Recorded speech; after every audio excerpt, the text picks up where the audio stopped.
How the anti-cult movement has participated to fuel Russian anti-Ukraine rhetoric. Article by Jan Leonid Bornstein.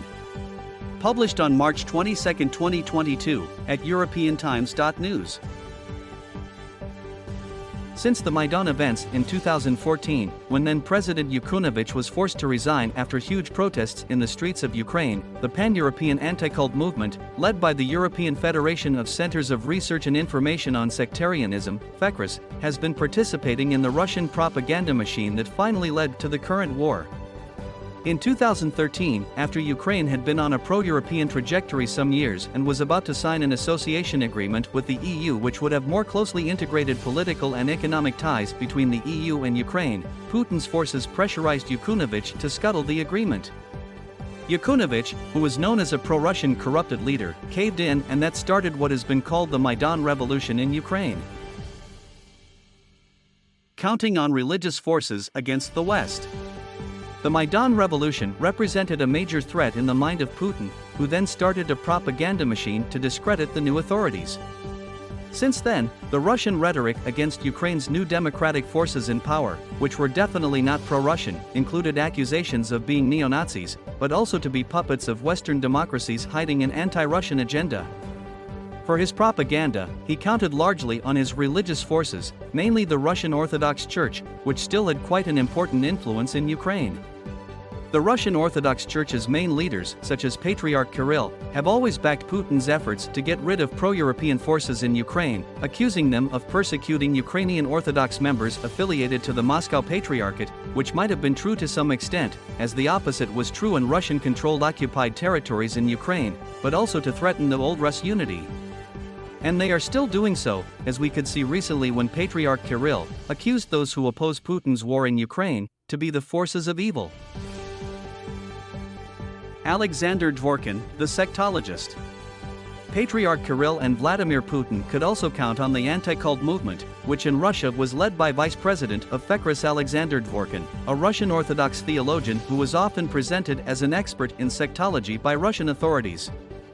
FECRIS is a French anti-cult organization with pan-European influence.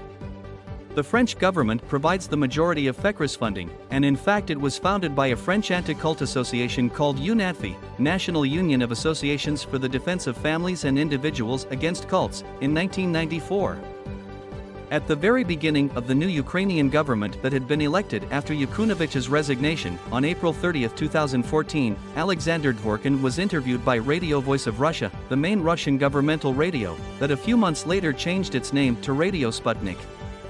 Dvorkin, introduced as an, and I quote, anti-cult activist and vice president of the European Federation of Centers of Research and Information on Sectarianism, which is the umbrella organization for anti-cult groups in Europe, end of quote, was asked to comment on the, and I quote, hidden religious agenda behind Maidan and the Ukrainian crisis, end of quote.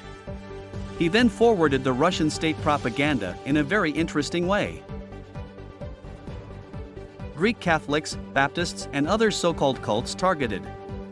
In that interview, Dvorkin first accused the Uniate Church, also known as Greek Catholics, to be behind the revolution, and I quote, there are several religious groups and several religious cults which play quite a prominent role in those events. First of all, the Uniate Church played a very prominent and a very, I'd say, violent role for lots of Uniate priests who preached there in all their liturgical vestments, end of quote. When the interviewer asked Dvorkin what the Vatican could do, as it had called forth the necessity of returning to peace developments in Ukraine, Dvorkin's answer was to explain it could do nothing, because the Vatican was now led by Jesuits, which had become very much pro-Marxist and in favor of revolution through the centuries, adding, and I quote, well, the present Pope Francis, he is not really pro-revolutionary, but the way he behaves shows that he accepted part of this legacy. End of quote. Then, Dvorkin goes after the Baptists, accusing them of playing an important part in the Maidan and to be very nationalistic in Ukraine. He further goes into accusing then Prime Minister Yatsenyuk to be a hidden Scientologist, while pretending to be Uniate, and here I quote him. There were a lot of media reports which called him Scientologist. If he would have been an open Scientologist, it would have been very bad. But still, at least you would know what to expect from him. But when a person, actually Yatsenyuk, called himself a Greek Catholic Uniate while being a Scientologist, and there was a Uniate priest that confirmed that he was Uniate. I believe this is very dangerous." End of quote. Then, in an interesting conspiracy theory manner, he extrapolated on the fact that this was a way for CIA to control him, using Scientology techniques in order to, and I quote, "control his behavior and control his actions." End of quote. Last but not least, Dworkin led an attack on what he calls neo-paganism, which he accused of being tied into neo-Nazis, a rhetoric that has taken a very important significance in current Russian propaganda, as we can see with the denazification advocated today by Putin to justify the war in Ukraine. Jerry Armstrong's love letters to Putin. Dworkin is of course not the only member of FECRIS to have participated to the Russian anti-West propaganda.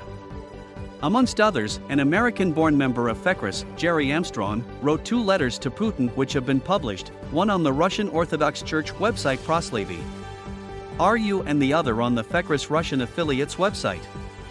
Armstrong is a former American Scientologist who became an apostate of the Church of Scientology, and who flew to Canada to avoid a warrant arrest after he was convicted by an American court for some of his anti-Scientology activities. In the first letter, published on December 2, 2014, he says that after visiting Russia, and I quote, "At the invitation of people in the Russian Orthodox Church, I became pro-Russian." He adds, "I did not become anti-West or anti-US, although I am dead set against the West and the US's superpower hypocrisy." End of quote. Then he praises Putin for having offered asylum to Edward Snowden, and being highly intelligent, reasonable, and presidential. After complaining about his conviction in the US, he thanks Putin, and I quote, "For whatever officials in your government have done to facilitate my being in Russia and being able to communicate to your citizens," end of quote, as well as for standing against a European Court of Human Rights decision which had condemned Russia for violating the rights of Scientologists. He then blames the West for its black propaganda against the president of Russia. While this letter does not explicitly mention Ukraine, it is written on the eve of the new Ukrainian democratic era and is aligned with the rhetoric of Russia being threatened by Western ideologies and cults, and being the last rampart for maintaining a moral position against such. In his second letter to Vladimir Putin, published on June 26, 2018 on the Russian FECRIS website, Armstrong, introduced on the website as a Christian activist and good friend of Mr. Dworkin, who is said to have taken care of the translation of the letter in Russian, starts by congratulating Putin for his re-election. Then, he goes on to congratulate Putin for his actions in occupied Crimea, and I quote, "Congratulations on the opening of the Crimean Bridge for vehicular traffic. I congratulate the whole country on such an amazing achievement. This is a blessing both for Crimea and for the rest of Russia." End of quote. He then takes the defense of Putin against the campaign by the West, writing that it is dangerous, cruel, hypocritical, unreasonable, and based on obvious ideological motives. The letter goes on saying, and I quote, "You know that there are people in Canada and other Western countries who do not believe the smear campaign against you, realize it is wrong, see it as a threat, and even admit that it can be used as a pretext or trigger for nuclear war. On the other hand, it's easy to see that there are plenty of people out there who want this threat and other similar threats to succeed and grow, and to do so, they plot, act, pay, and get paid to make this threat effective. These are the same people who are running a campaign here to defame you." End of quote.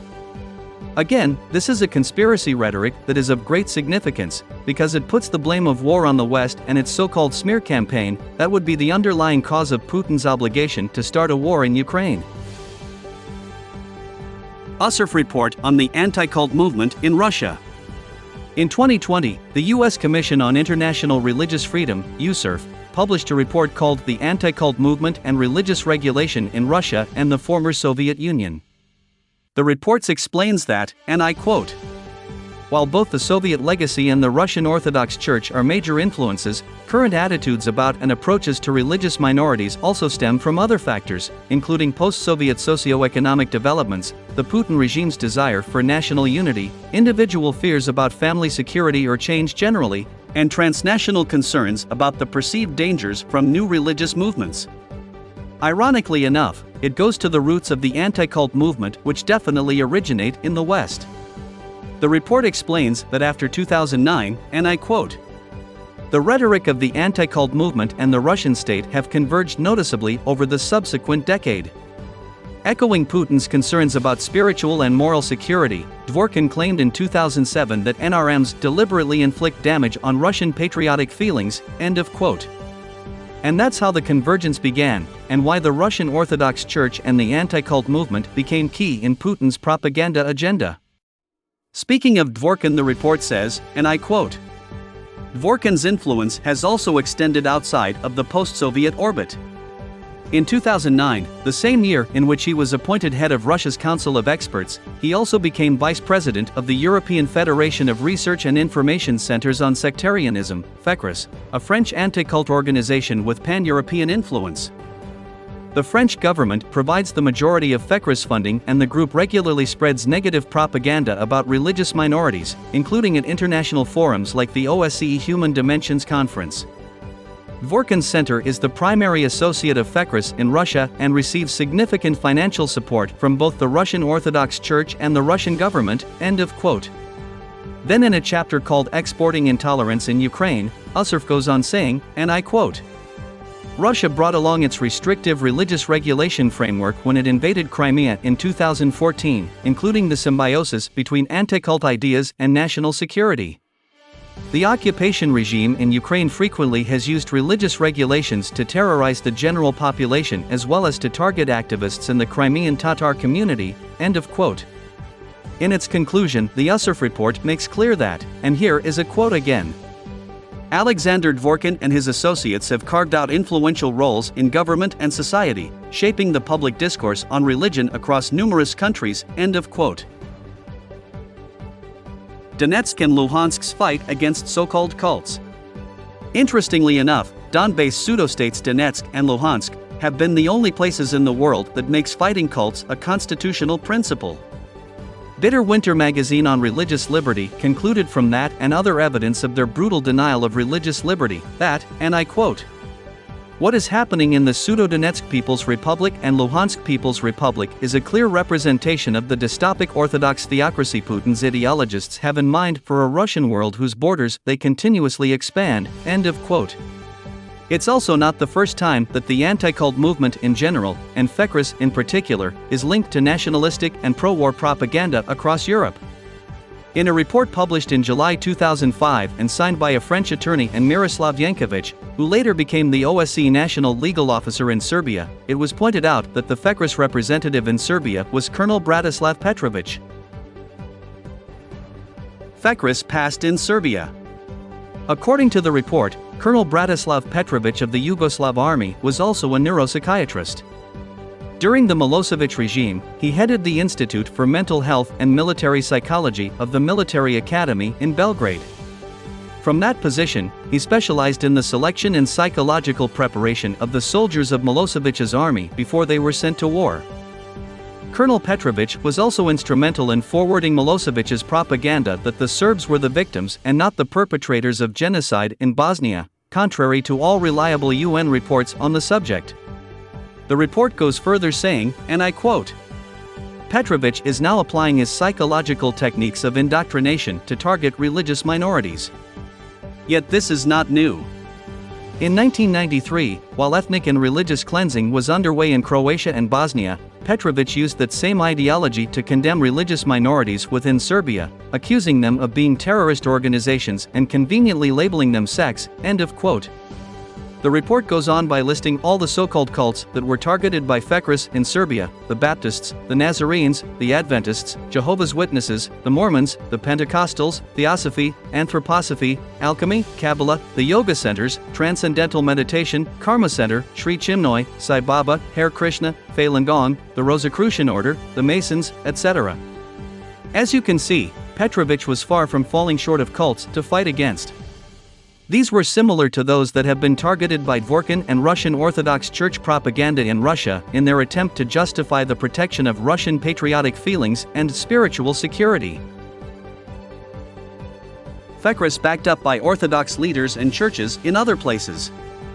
This initiative from FECRIS was backed by the Serbian Orthodox Church, which, through the words of his representative Bishop Porfrić, laid out the need to have, and I quote, "authentic data in exposing sects one by one as groups which are spreading spiritual terror and violence," end of quote.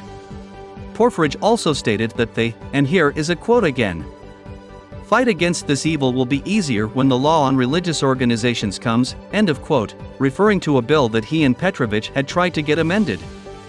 The amendment they filed, but which was rejected, aimed to reduce the rights of minority faiths in Serbia.